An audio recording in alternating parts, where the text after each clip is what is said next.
All right, good morning, everyone. We are live today. Yeah, Joe's here already. But yeah, we got everyone's probably excited to see Sierra here. She's back. It's been a while, and we got first timer Dylan on. And we got Stan back. So, good morning, everyone. Good Good morning. morning. Good Yeah, morning. so Dylan, maybe quickly you can kind of give a short backstory of who you Yeah. are, your investment portfolio, because some people may not know who you are yet. Yeah. No, just real quick. I started in 2023.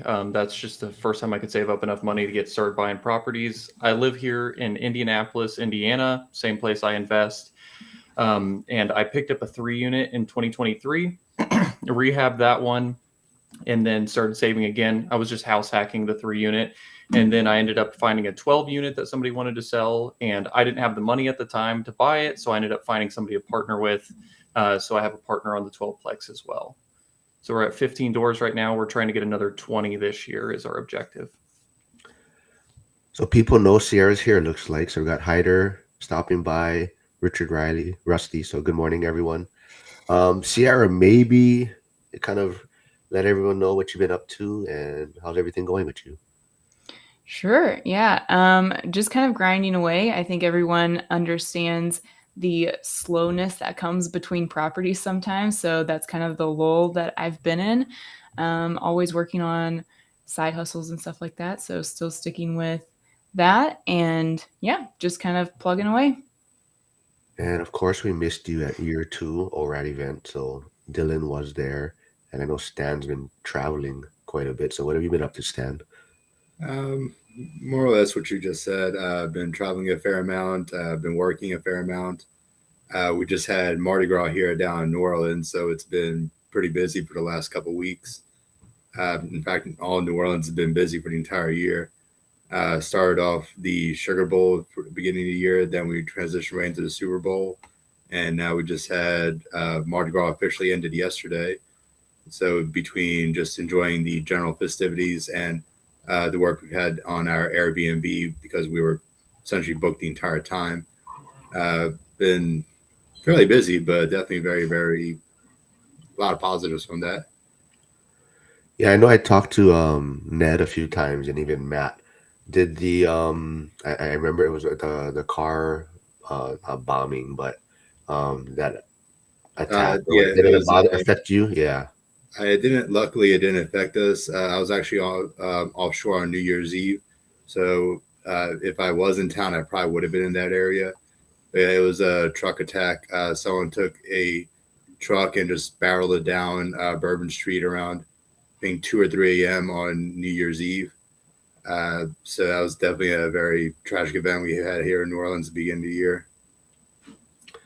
Yeah, very crazy times we're in. And then, like with the politics and things going on, people are always maybe looking for scapegoats and whatnot and blaming one side or the other side.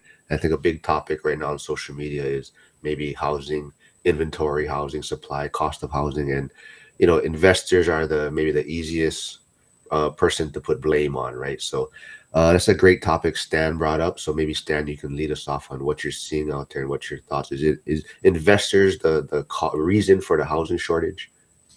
I mean, at the end of the day, there's no way around. There is some factor that we play into it. We are adding additional demand to a market. Whether or not we're the primary cause, that I completely disagree with. That we're the primary driver. I think at the end of the day, it still comes down to a supply issue where uh, there's usually two main arguments I keep hearing about from people who are opposed to the Institute of Landlords at all.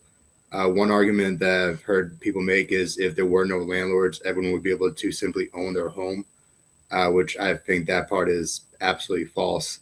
No matter how much the home prices drop, you're never going to have the prices drop to the point where you'll be able to have housing affordability for every single person that lives in a specific country.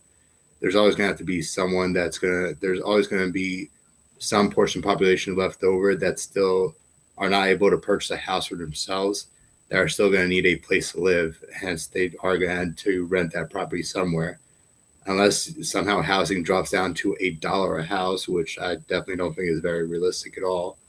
I think there's always going to be a market need for landlords just to provide housing for people who are not able to acquire housing for themselves.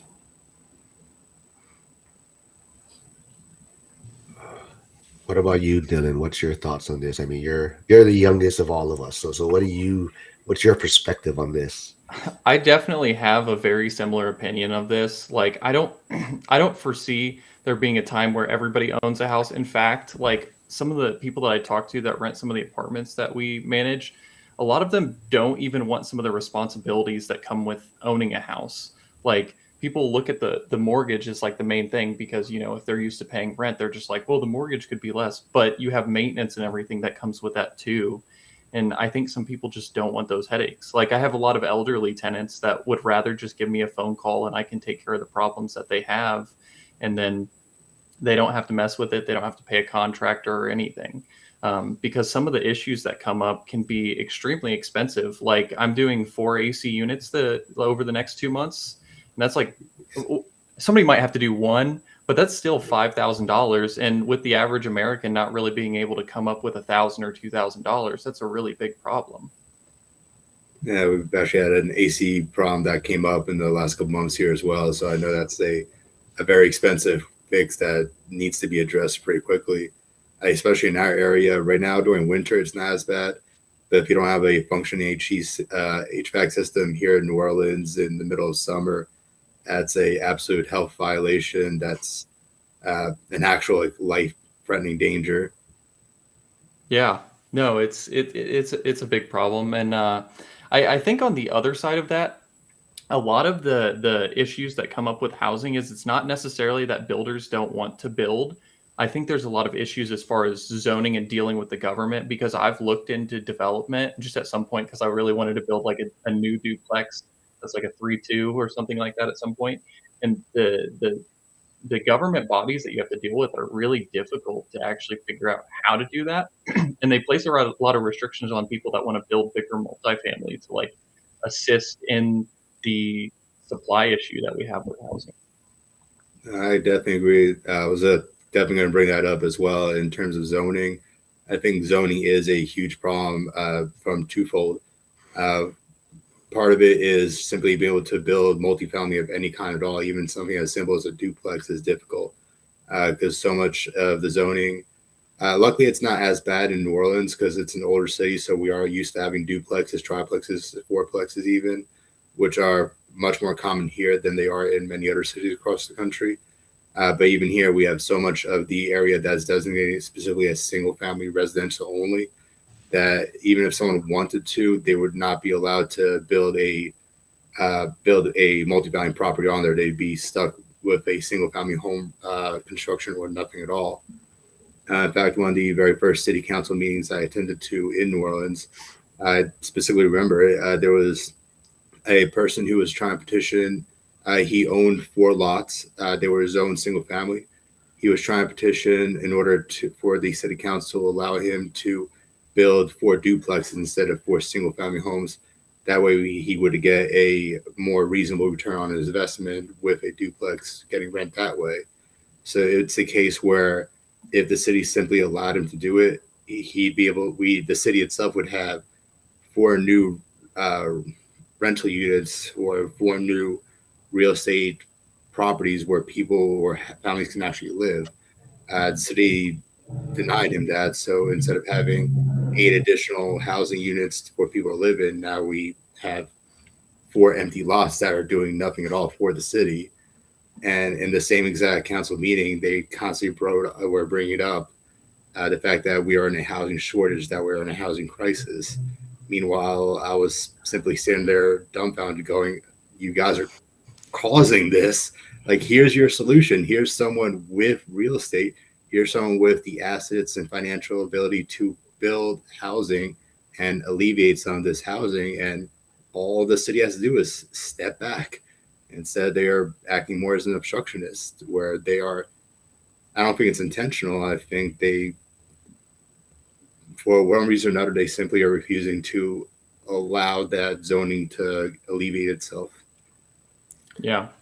Yeah, Sierra, I know, I don't know if your channel is active or still on hold right now, but a lot of times you were doing like a lot of hands-on stuff with renovations and things. So a lot of it too is investors are purchasing properties that need a lot of work. So is that kind of your experience? I mean, was there a lot of work to be done on that property that you purchased and whatnot? So all of the live-in flips that I've done have needed a lot of work, and the rental was one that had been flipped. It There was work that needed done in it, but not much. Oh gosh. So my experience as far as an investment goes is that I have always put in the sweat equity before I got to a point where, um, okay, moving on. Before I got to a point where I got a property that was just rent ready. Part of that was just wanting the income coming in immediately versus, when you do the live-in flips, like you're kind of hoping for a huge cash out at the end. And with it being your primary residence, you have the tax, that you're not getting if you live in it for 2 years. So that's the kind of the advantage to that. As far as like flipping a property before turning it into a long-term rental, I don't know that appeals to me much.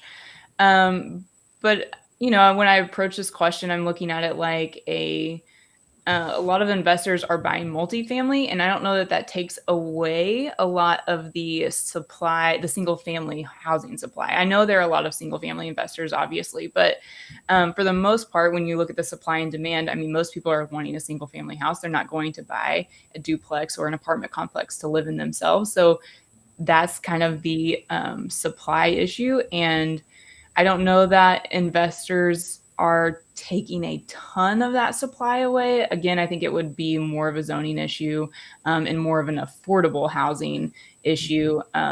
There's lots of houses for sale that are just out of reach for most people, especially for a starter home. So I think those are the things that people are looking at. And I know, purchasing half of a duplex, back when I bought my first house, that was really unappealing. And I know that for a lot of first time home buyers, that's like the only option to start kind of getting into real estate, is to have their half of a duplex and then hope, that it sells and they can move into a single family house down the road. So, anyways, I'm going to let you guys keep going while I catch up on the comments. Well, we just want to say thank you for stopping by Tarantula Videos. Yes, just be respectful so Sierra keeps coming back on. That's the main thing. But you can have fun, but definitely just be respectful. And Frank's here. What's up, Frank? Thanks for stopping by. And just remember, I put Dylan's channel in the chat, so go subscribe if you can. And also, I don't know if you guys remember John Litz from the other day. We're trying to get him to 50 subscribers so he can start doing live streams. So go please support him also. But yeah, so what else do you guys? I mean, do you think? But let's play contrarian on this. And how would you blame, I guess, investors, or how would you look at it? Let's say any pros or any reasons to agree with people saying investors are the problem. Any thoughts on that? To be completely honest, I wouldn't call it a problem. But at the same time, I think the fact that we are investors, we are also purchasing real estate at the same time. That is going to be an increased demand on housing market, which does have at least some effect on housing prices. It's like anything else with economics, it's supply and demand. If you have the same amount of supply, but you're adding more demand to it by having additional people come into the market and attempt to purchase, that is going to have some factor in driving up prices. But it comes down to, is the demand side completely to blame? Or is it the fact that the supply side is not able to keep up with the rising demand? Because most investors, they are still providing housing, even if they're not living in the house themselves. No one's going to, well, I'm sure there's some people who are purchasing properties just to let them sit there. But that's definitely not the majority of investors. Most investors, they're purchasing a property with the intention of putting it onto the rental market and to provide housing for someone to actually live in that house. So it's still even if it's not a property that someone personally is going to live in, it's still providing housing to people who need it. But yeah, like you said, for the contrarian side of it, I think it does have some effect on pushing up housing prices. But I think it's one of those necessary evils where people are still going to have to live somewhere. and there needs to be someone, such an investor, to come in with the capital to make sure that the property is built, that the property is maintained, that the property doesn't go into disrepair and wind up being a one less housing on the market for anyone to live in. Yeah, I would say one of the problems I would see is, kind of the whole slumlord side of things. That would be taking away housing and not actually providing the service that they're supposed to be providing. So I think a lot of tenants experience that kind of landlording, unfortunately, and I definitely think that is one of the major downsides. Yeah, I agree with that. Where I think if you are going to provide a housing for someone as a landlord, it is your responsibility to make sure that the house is in good standing. If there's a repair that needs to be made, then that is your responsibility to make the repair, make sure that it is livable. If, like we said earlier, if the HVAC system goes down, you got to fix it. I mean, that's your job as a landlord, is to find the capital to make sure that the house remains in functional shape. Yeah, I was actually really surprised at some of the responses I would get from tenants, that they were just astonished at how quickly we would actually get things done for them, because they were so used to dealing with other landlords. Because when I got into the property space, I came from a marketing background, and I'm just really used to being really communicative with my clients, and making sure I'm responding to them really quickly, solving all the problems as soon as we can. So when I got into this space and they were like, I've never had a landlord that'll fix something same day if there's a problem, or the next day, I was like, this isn't normal. And I had to talk to some landlord friends that I have, and they're like, no, to be completely honest, a lot of them are terrible, but there's some of us that are really good like that. But just making sure people are providing what they're supposed to, because I don't know about your guys' leases, but if we don't solve problems in a timely manner for people, they can actually start withholding rent. There's a clause in our lease that if we're not maintaining our end of the deal, they don't have to maintain their end of the deal either.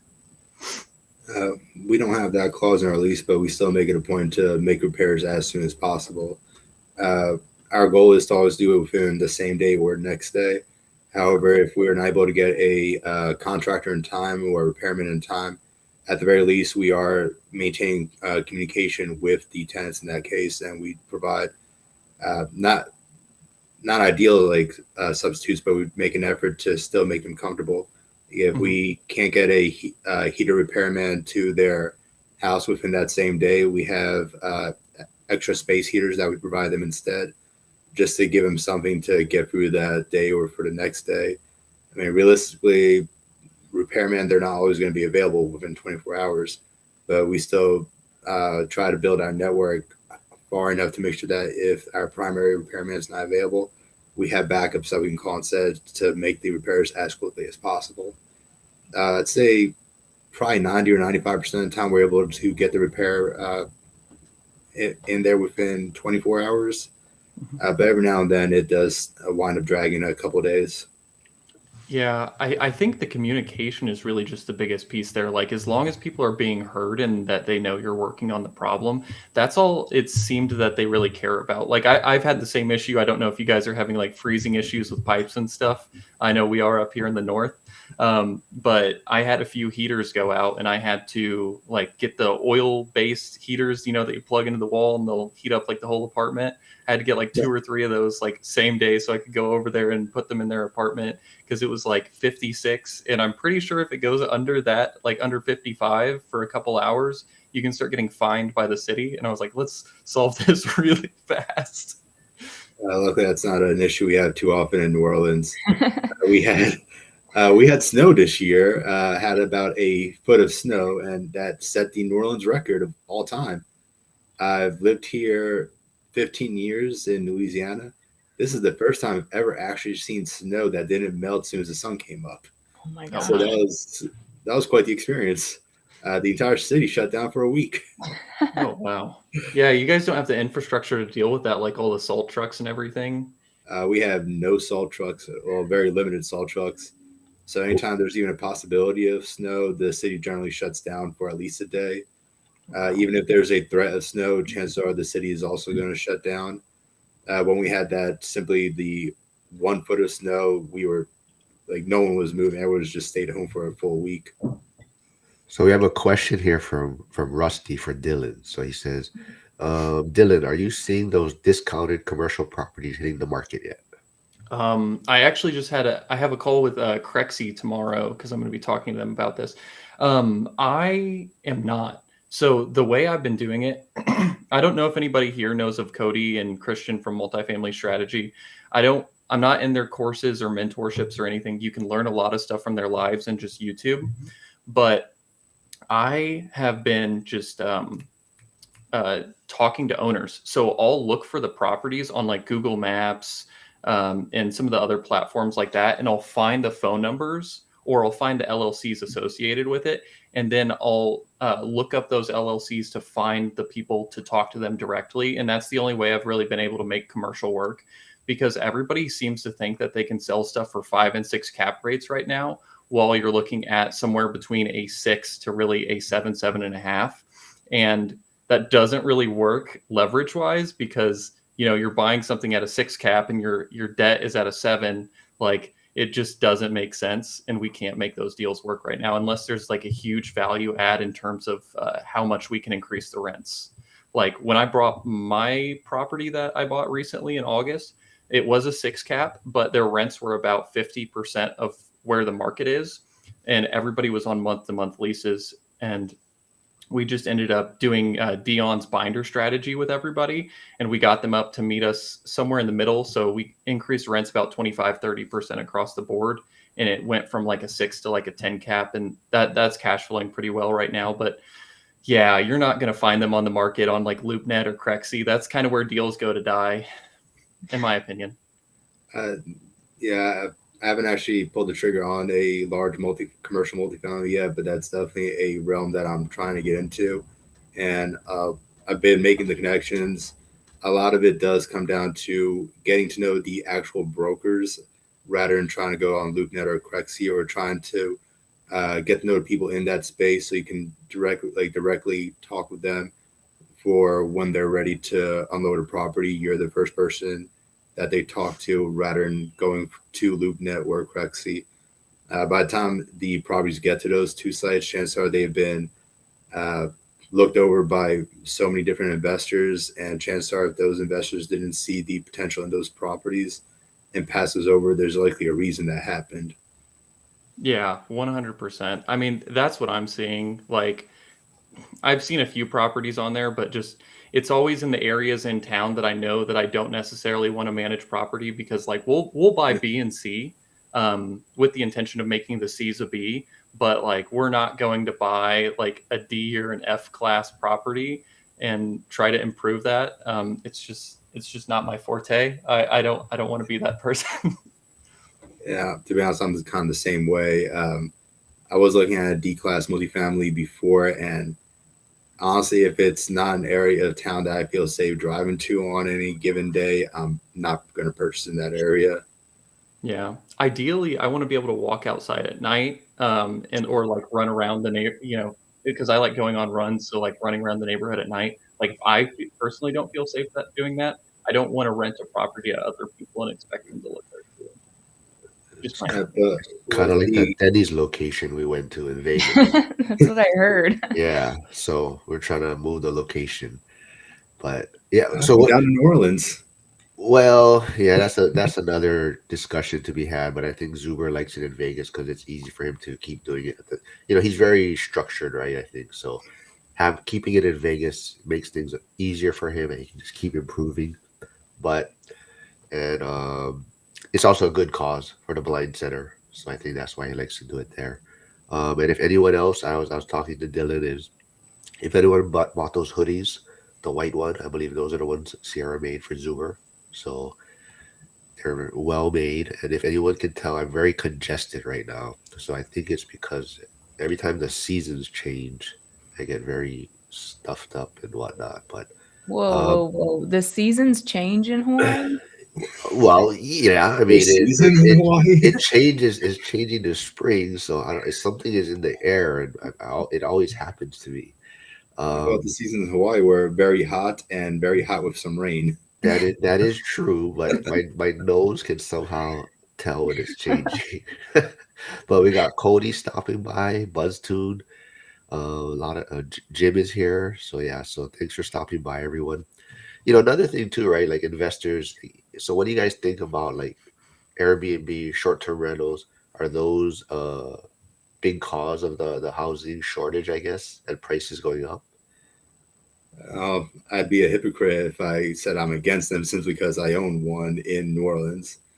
So that definitely kept me very, very busy for the last couple of months with all the events that we had going on.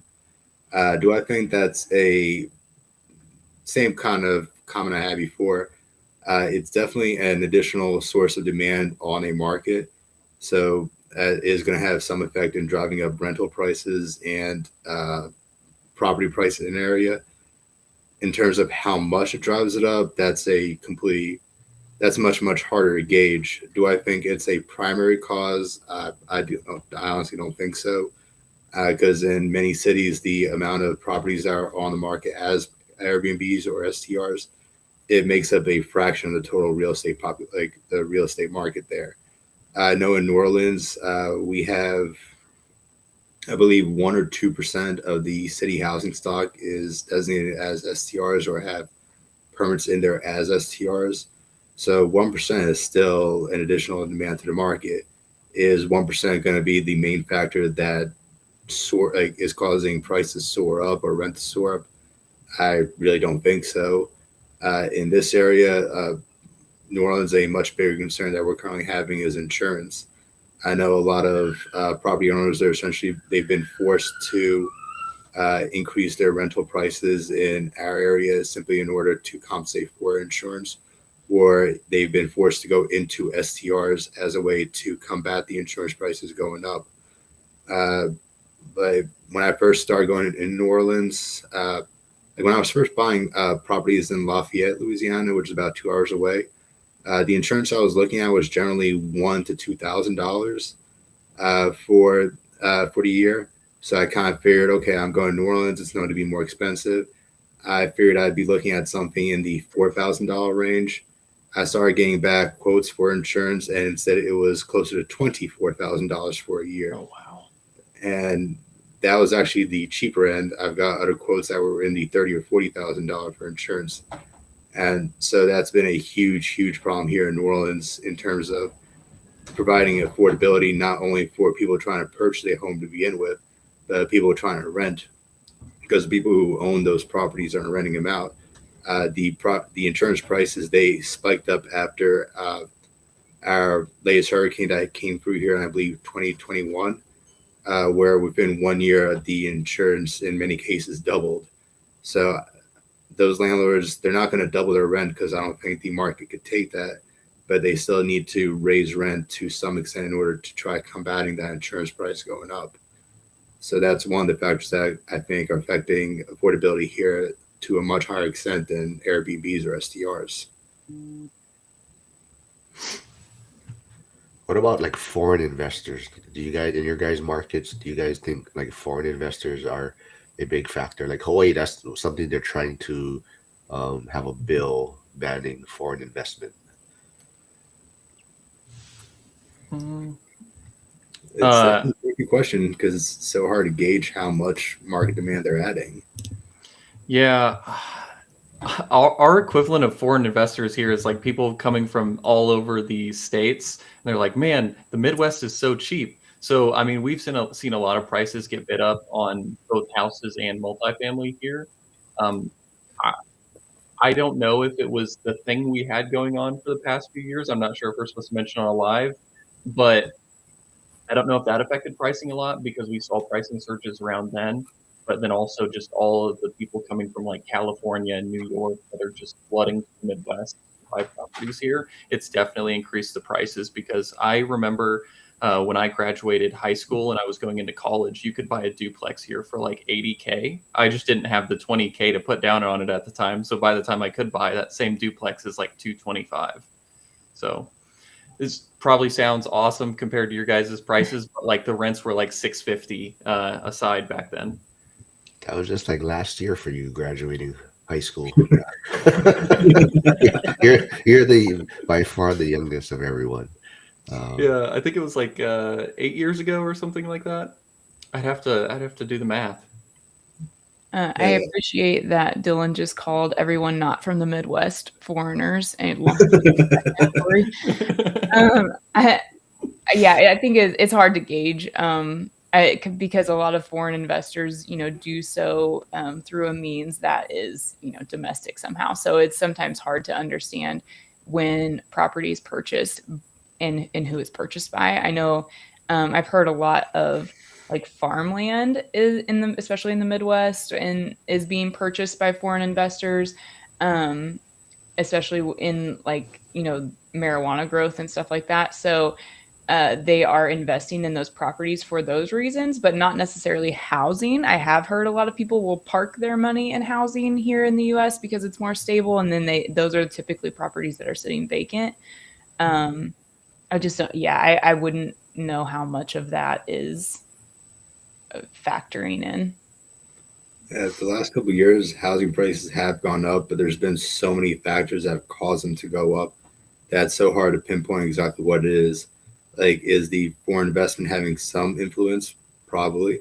Is institutional investment having some influence? Probably. Is insurance having some issues? Probably.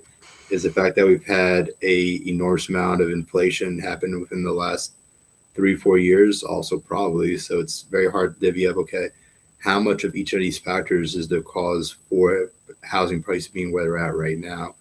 It's definitely very, very like all of them probably are assigned some blame, but it's very, very difficult to figure out exactly how much of the housing cost increase has gone to inflation, how much has gone to corporate investors, how much has gone to STRs, how much has gone to insurance. Like it's very, very difficult to exactly figure out, like figure that problem out. yeah, I think a big issue too is some people, only see the sticker price of housing, so they think housing is getting super unaffordable, and it is. But at the same time, I think it kind of blinds people into seeing that their dollar is being devalued, right? So it's kind of an easy way to have people be like, oh, housing is unaffordable, prices are going up, it's super expensive, and they're not seeing how their dollar is being kind of devalued. So it's kind of an easy talking point, right? To blame investors, blame foreign investment, blame short-term rentals. So I think that's the one thing people, like ourselves, is a little bit different, right? Because we're trying to pay attention to the economy a little bit, what's happening in real estate. So we have a different lens on what's going on out there. Um, Anything else you guys want to talk about on this any discussion, this part, or you guys want to pivot to something else you're working on, or? I Actually, what? Sorry, go ahead, Dylan. I was just gonna say one thing that I think people should really pay attention to when they're like blaming landlords, whether it's single family or otherwise, for increasing pricing, is they should really pay attention to like the conditions we get these properties in. Because I don't know about you, Sierra, you were talking about live-in flips. Like we're buying stuff that is like uninhabitable in a lot of cases. Like for example, one property I had, this person had like multiple dogs in there, and the dogs did not get let out very often. So what I ended up having to do was rip all of the floors out and kills the ceiling wall, like with oil-based kills, the floor walls and everything, to like make this an apartment that was not, because this apartment was actually like the smell was so bad it was going into the other two apartments and they could smell it too. So not only was it terrible for this tenant to live in this condition, but it was also terrible for the other two people that lived at the property as well. So I think that's a huge piece. Like we put a lot of money into properties to make them like as nice as possible for the people that are residents. And I think just looking at, that we own the properties in the first place and not liking that is doesn't make as much sense to me.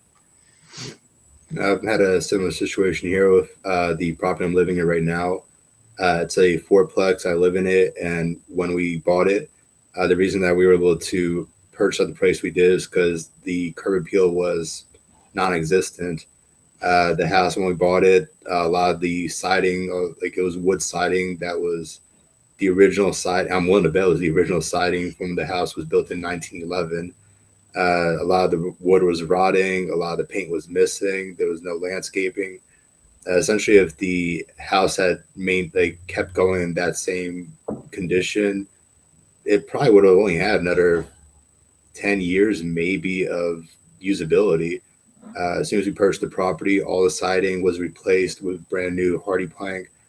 We put a lot of work into the property, not just to make it look better, but to stabilize it, to keep it from deteriorating further.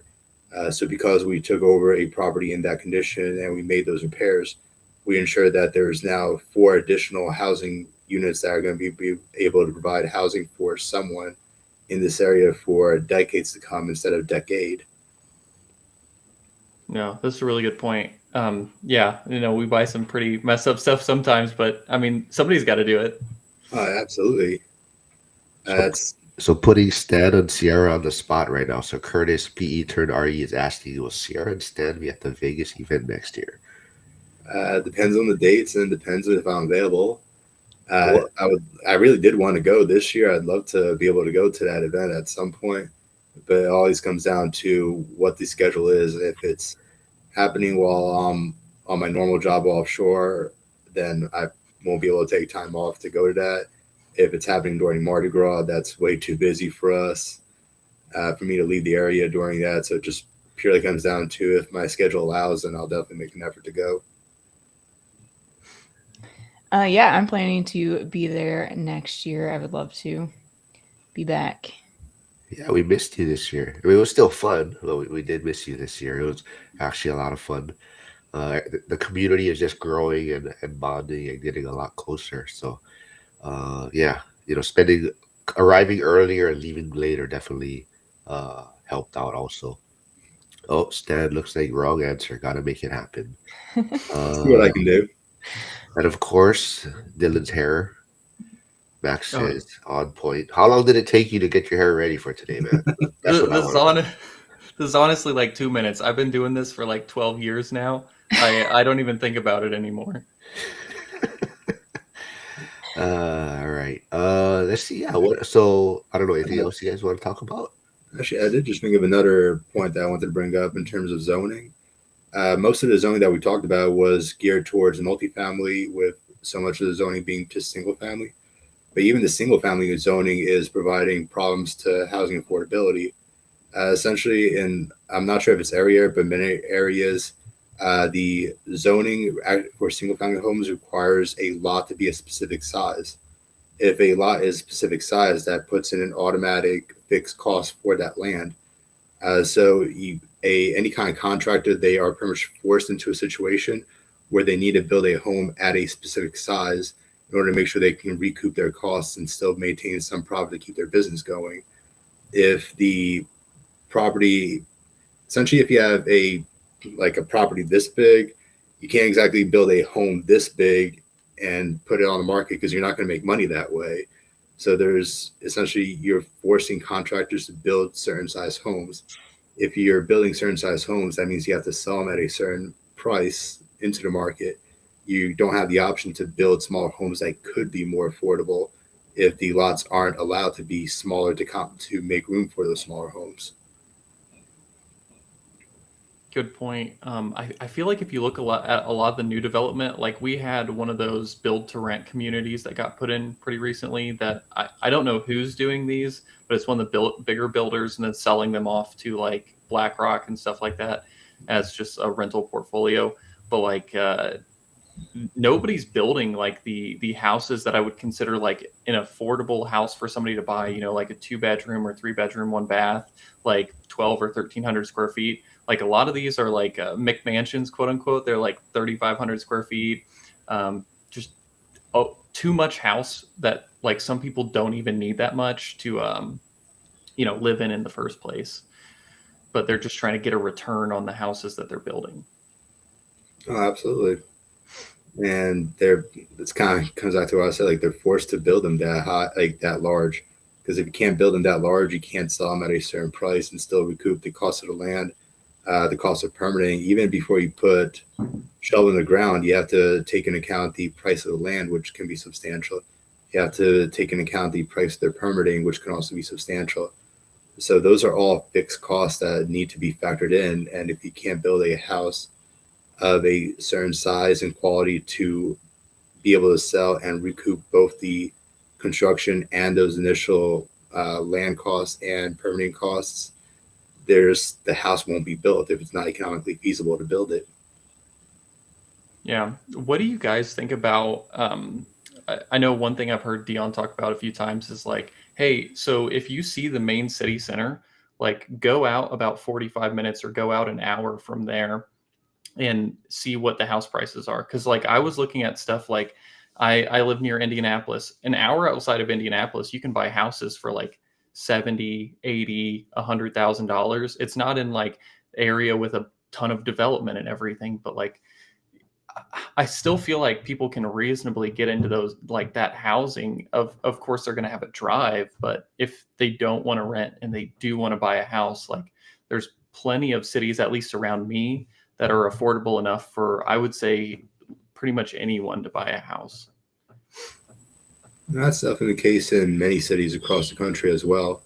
But the problem is, like, that's kind of goes back to that suburban sprawl where back in the 70s and 80s, where people wanted to move out of the inner cities, they wanted to go out to suburbs, they wanted like the white picket fence with the big lawn, like that was what was trendy at the time. So everyone was leaving the city and they wanted to go out to these more rural areas. But now the market is reversing. All the people that used to go out into the suburbs, now they're trying to move back into the city. So yeah, there's a reason the houses there are so much cheaper, is that the market for them is not as high as those urban centers. I definitely agree that if someone really wants to rent, moving to these other places is a very good step to take. I think it was saw a quote from Barbara Cohen. I don't know if you guys are familiar with her. She's on Mhm. Shark Tank, real estate developer, investor. I can't remember the exact quote from her, but it was something along the lines of, if you want to get on the housing market, you need that first step. Like, no matter whether it's a small studio, whether it's a tiny house in the middle of nowhere, you need that first step, because getting that first step, you essentially get a entry level chip that you can then trade into something else in the future. Because now you have something, an asset that's building equity, that you're paying down debt on, that it's building equity that's rising in price. So now when you're ready to trade up into something more ideal for you, you have something to trade up into. So it's kind of a case of, you need a first step on the ladder to be able to get to a more ideal property in the future. But I think it's a case where not a lot of people are willing to make that initial step, because that initial step isn't ideal for them. It's not what they think is the perfect scenario. Like, they want to be close to work, they want to live in the perfect neighborhood, like they want that stuff right off the bat, rather than taking that entry level and then within 10, 20 years maybe work their way up to that perfect like setup. Sierra Hyder says you missed meeting his son. Both kids should be there next year. Are you thinking of bringing your son, possibly? Maybe. Are you going to bring yours? I don't think the mom's gonna let me. She already told me there's nothing for him to do in Vegas. So Yeah, Vegas is not really, kid friendly in a lot of senses. So, but I don't know. I would be open to bringing him at least to the event part. I would like a babysitter for when I would like to go out and socialize or have dinner. But I'm sure he would think it's fun. He's a good traveler. yeah, as long as he has his iPad. Yeah. That's all I need. uh, yeah, Hyder says be happy to have hair. I'm assuming that's you, Dylan. A good accessory. I don't have that problem. But we got Hugo here. Stay with you, Pod. Thanks for stopping by. Let's see. Love the Vegas event. Let's see. Yep. Jason says, yeah, people are spoiled. They don't want to make that drive a lot of times, right? So, uh, let's see. Yeah, to kind of piggyback on that, I think, I'm a big proponent of, buying in the smaller towns and having a bit of a drive. I think a lot of people still do that. Um, you have to have a little bit of a longer term vision. I don't know that many people want to make that commitment, and they get worried that they won't get their money back in a shorter amount of time. Like if they are like, I can do this for a couple years. Most people are, don't like that commitment of it. It's a lot of responsibility, and that's a long time to say that I'm gonna commute this far, and maybe my job's not that stable. Like, you have to really say, like, I'm good with this life for a decent chunk of time. And I think when you're in that stage of getting your first home, if you're somewhere in your, like, what, mid 20s, mid 30s, um, life is changing a lot, and it's hard to say that, you can do that particular lifestyle for at least a couple of years. So I think it's hard to do. I think turning those places into rentals is possible. I think there's a lot of people are just too scared to try to make that their asset for the short term. Makes sense. Yeah, sorry about that. Speaking of kids, mine was in here playing on his iPad, so I had to lower the volume down a little bit. But yeah, I agree with you in terms of the long-term vision. I think that's a huge problem for a lot of people in terms of them being unwilling to invest. I mean, even when you buy your first property in a lot of areas, you're probably not going to make that much money right away if you buy like on day one. You buy a property day one, it'll definitely pay off if you're willing to sit on it and keep running it out for the next 5, 10 years. It can become a substantial asset. But for that, probably first couple of years, you're looking at all the responsibility of maintenance. You're looking at all the responsibility of trying to find tenants, manage tenants. You're looking at all the responsibility of repairs. And in a lot of cases, you're doing that all for $100, $200, $300 profit per month in actual cash flow. So that's like a lot of times with real estate or any kind of investment, you really need that long-term outlook where you go, okay, I'm going to make my life intentionally less comfortable and much harder right now, so that in 10 years, my life will be substantially easier at that point. Like, rent is going to continue to go up. I'm sure a lot of people don't really like to hear that part, but historically, even when housing has gone down in the past, which even that hasn't happened very often, even during those times, rent has still continued to go up in most areas. Where, yeah, right now maybe you're only making that 300, but you have to hold on to it for 10 years, and by that point, your mortgage hasn't changed or hasn't changed that much, but your rent has going to continue to go up. But you still need that. You need to get through that year one to make it to that year 10. Yeah. I think another thing that might get people a little bit excited is, like, if you can make the deals work now, at these rates. Like, I bought one of my properties at like 7.375 is my interest rate on it.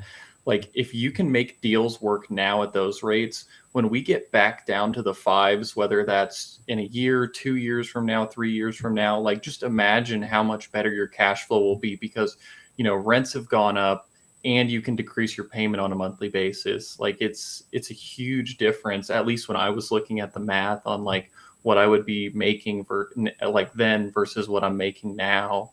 Even if it's that $200 or $300 a month now, like in 5 years, that could be closer to $500 or $600 a month, just depending on where it is. That's absolutely. Right now, it's definitely because the interest rates where they're at. It's very, very difficult to really, between the interest rate and the fact that housing is simply more expensive than it was a couple of years ago. It's very difficult in most of the country to find cash flowing properties on day one. I'm lucky, like I'm fortunate in the area we live in. It's definitely possible to still find those. Maybe not so much now, but 2, 3 years ago when I was purchasing most of my properties, it was definitely very possible if I'm being selected to find cash flowing properties on day one. But if I look back those same properties now with the interest rate that as they are now, I'd be lucky if I can even break even. I'd probably have to take a bit of a loss for the first couple of years if I'm trying to find properties with the current interest rates. But like I said, if you can make them work now, there's the deals are still definitely out there. Like, good markets, bad markets, there's always deals to be had. But in markets like this, it takes far, far more work to find those good deals. Dylan, did you pair your channel before the live? I did. Okay, so these might be your followers popping in. There's a comment from FBI. It says, "Is that Drake at the top?" And then FBI also says Nikki 30 at the second bottom. So that's you, I'm assuming. Uh, Yeah. Uh, let's see what else.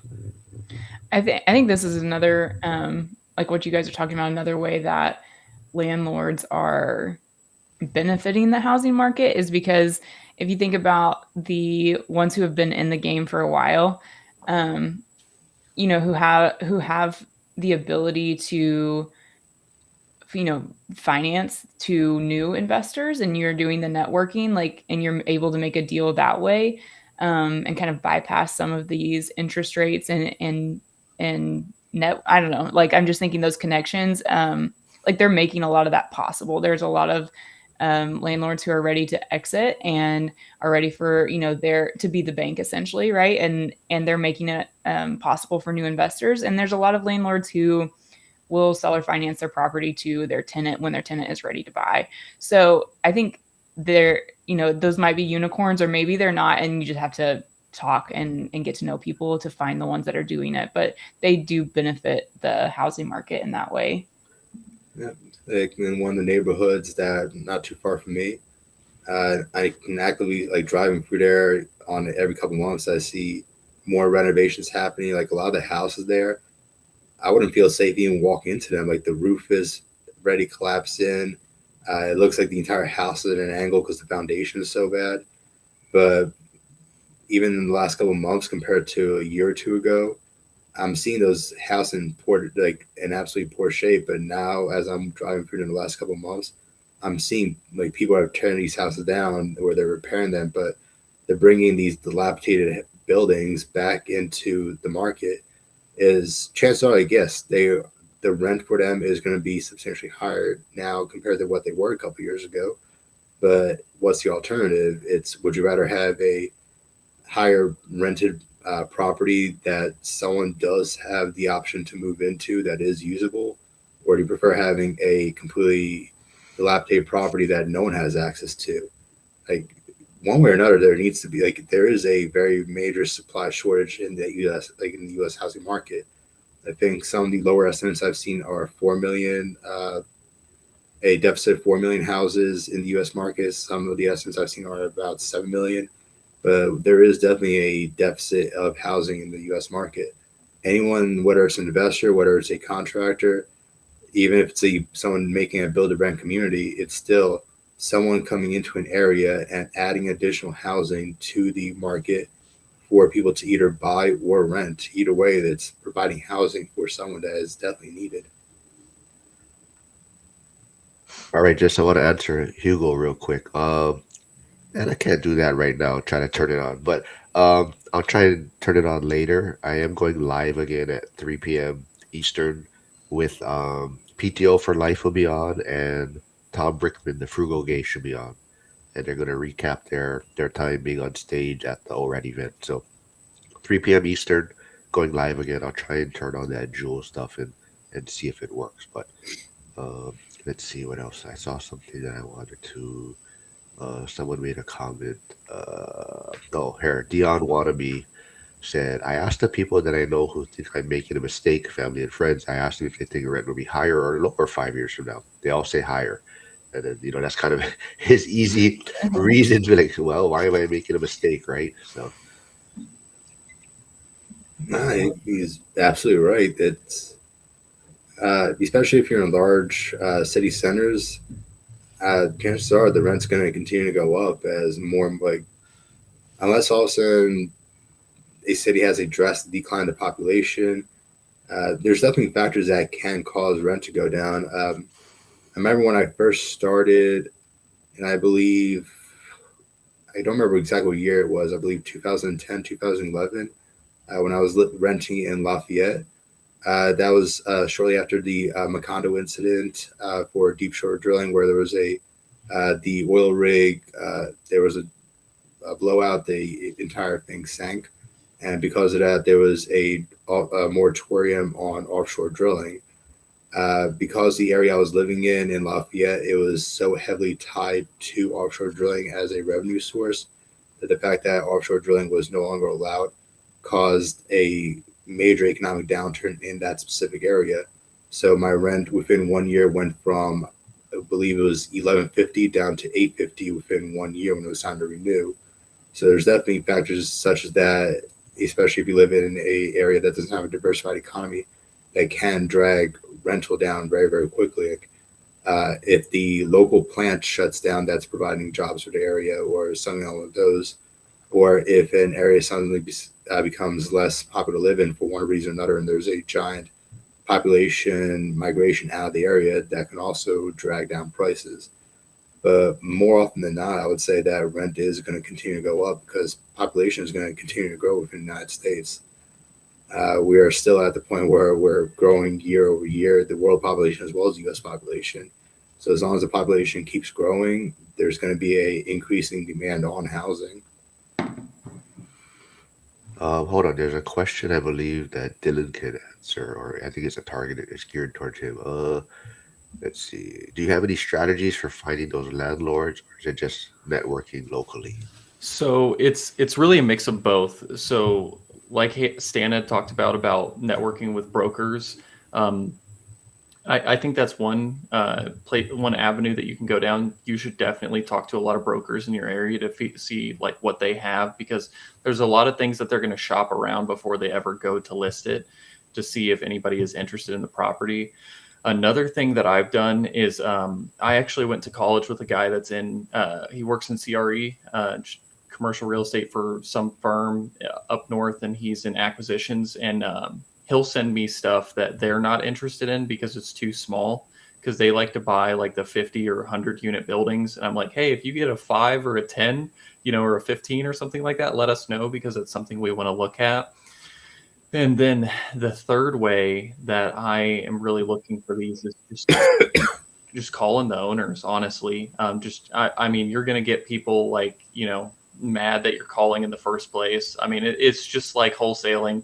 You're you're going to talk to a bunch of people. A bunch of people aren't going to like you, but finally one person says, yeah, come check out the property. And I mean, if you really want to try to dive down in that strategy, I would honestly go check out some of the videos that Cody and Christian have done on how they do that, because they have a particular way that they structure meeting with the owners. Like in their case, they wouldn't even approach the owner as if they're wanting to buy the property. What they'll do is approach the owner and ask them how they bought the property, ask them to meet up for coffee so they can learn about how they built their business and so on. So they can build a relationship with the owners. And some point down the line, or even then, sometimes they're finding that people will sell them their properties like right there, if not in a few years. So that's really a few different ways that I would attack that. In my opinion, do you guys have anything on that? I've got a couple of strategies to add to it. Aside from just the brokers and the owners, another option that's become more popular is trying to talk to wholesalers. With wholesalers, they're essentially an entire business that developed that. They're out there professionally going out, finding willing buyers, getting properties under a contract, and then selling the right to that contract to investors or to someone else. The downside to a wholesaler is they don't have the fiduciary duty or same regulations that a realtor does. So there's a more risk. But if you're like working with wholesalers that have experience, that are that you vetted, or that is within your network, that were referred to you, that is definitely a good source of potential real estate deals to go with. I had another one that I was thinking. Driving for dollars is another probably popular strategy, where if you just get in your car, start driving around the neighborhoods, if you notice that there's some houses here that are not in the best condition, it doesn't look like anyone's taking care of them. That could be someone that's one that doesn't really care about the property, is willing to unload it. Like if the grass hasn't been cut in weeks, if it doesn't look there's any new paint, if the house looks like it's falling down, that's probably someone that you can reach out to and see if they're willing to unload that property. Yeah. Well, even on that, like just the driving for dollars, at least in my area, I was surprised driving around how much multifamily there actually is in my town, whether it's duplexes, tris, quads, or like up to the 10, 20 unit buildings. Like there's way more than I had initially thought, just like going through Zillow, because you'll see a couple things post on Zillow here and there, but like actually driving down, maybe writing down the addresses. I know there's some apps for that. I can't think of one off the top of my head, but you can, write down all those addresses and then go figure out the owners' names and then get their phone numbers and call them. It's another way to do that. Hugo has a good question. You think deportations will make housing more affordable in your markets or no impact? That's a tough question. I think it really depends on what market you're in. I think that's Yeah, the biggest factor. Yeah. it would have to be a substantial part of the market to make an impact, I think. And I can't imagine realistically deportation happening in such a significant amount in one specific spot that it would impact in that way. Jobs, probably. Housing, I'm not so sure. Yeah, it's like I said, it's very, very difficult to gauge because, like, in theory, that would cause a less demand on the market, which in theory would drive down prices. But in practice, I'm just can't see a scenario where it would reduce demand on the market by that scale to have really substantial or noticeable changes. Right now, there's other factors that are causing housing prices to go down. I'm not sure on a national level, but locally, we have seen housing prices that haven't necessarily gone down, but they've definitely been at a baseline for the last year where they just kind of flatline and they're staying in like this one little limbo zone. But a lot of it simply comes down to the fact that the mortgage rates are so high that there's a lot less demand for housing, simply because there's less people that are able to afford buying a house at the current interest rates.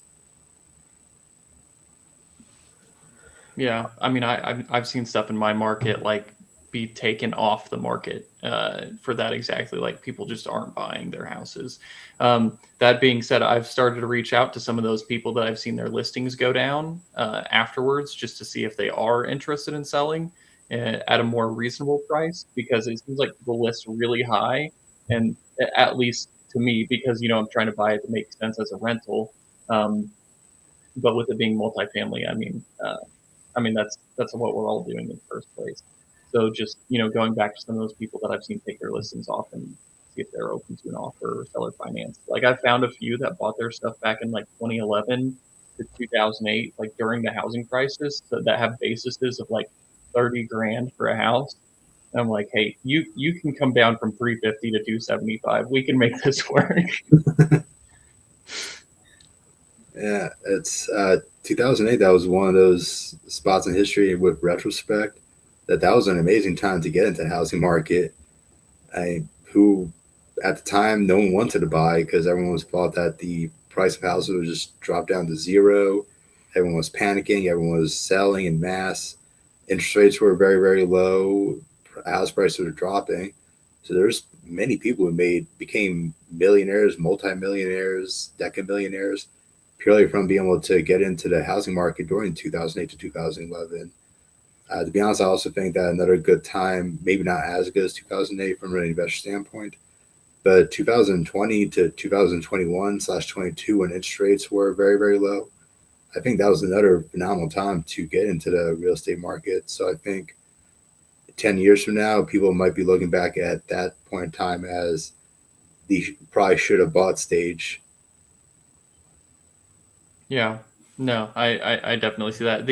I know one of the main issues with 2008 was that you had to have a lot of liquidity because people were not loaning on anything. So like the people that I knew that bought houses, that was like, taking money out of 401k or whatever they had to, buy as many houses as they could during that time period.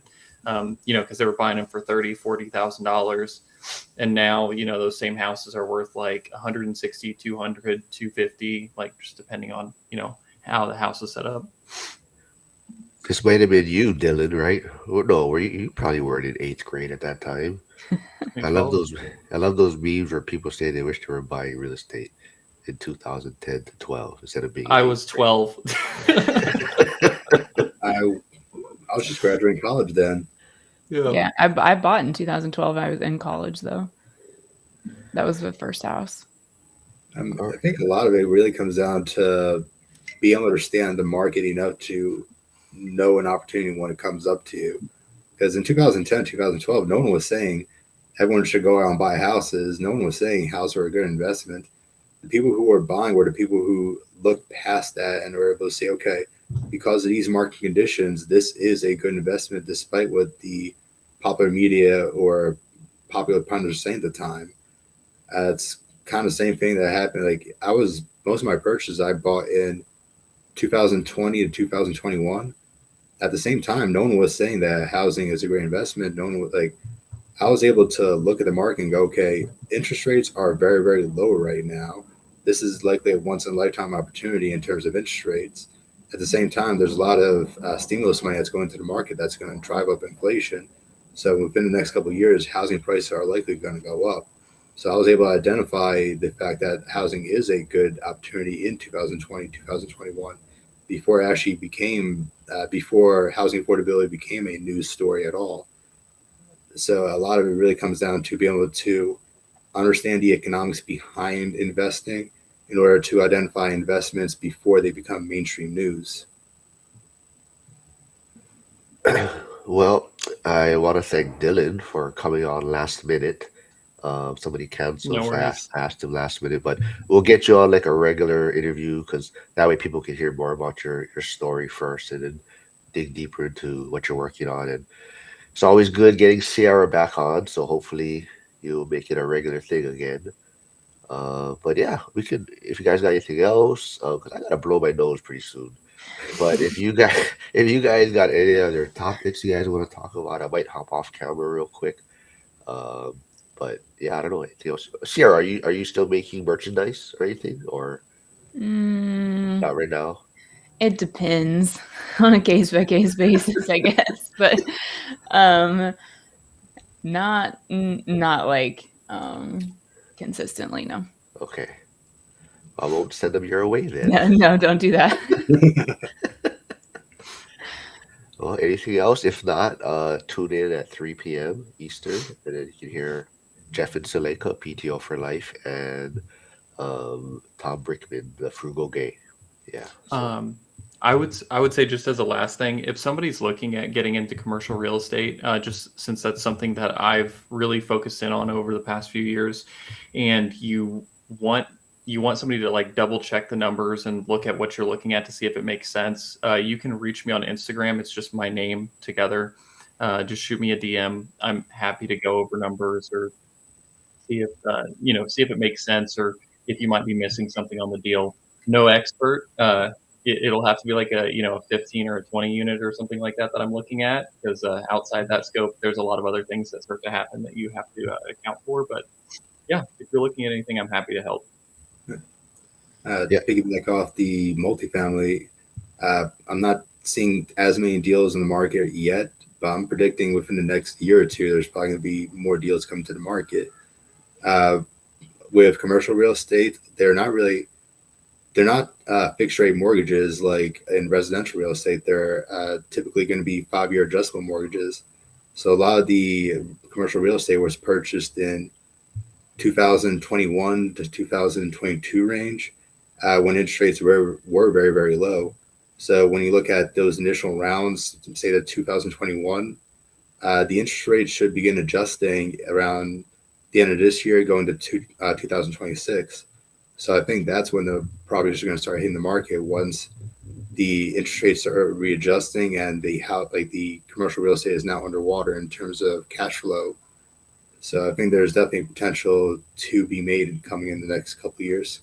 So, just one thing on the fixed rate thing. I did a 5-1 just because of where rates are, because I foresee them going down. But my bank actually told me, and I can give everybody the bank just so you can get in contact with them too, that they will do a 20-year fixed. Oh, If you nice. contact them and ask them about it, yeah, you have to put 25% down, I believe, for them to do something like that. But it's just Greenfield Banking Company, and their website is gbcbank.com. They will Okay. do 20-year fix for you.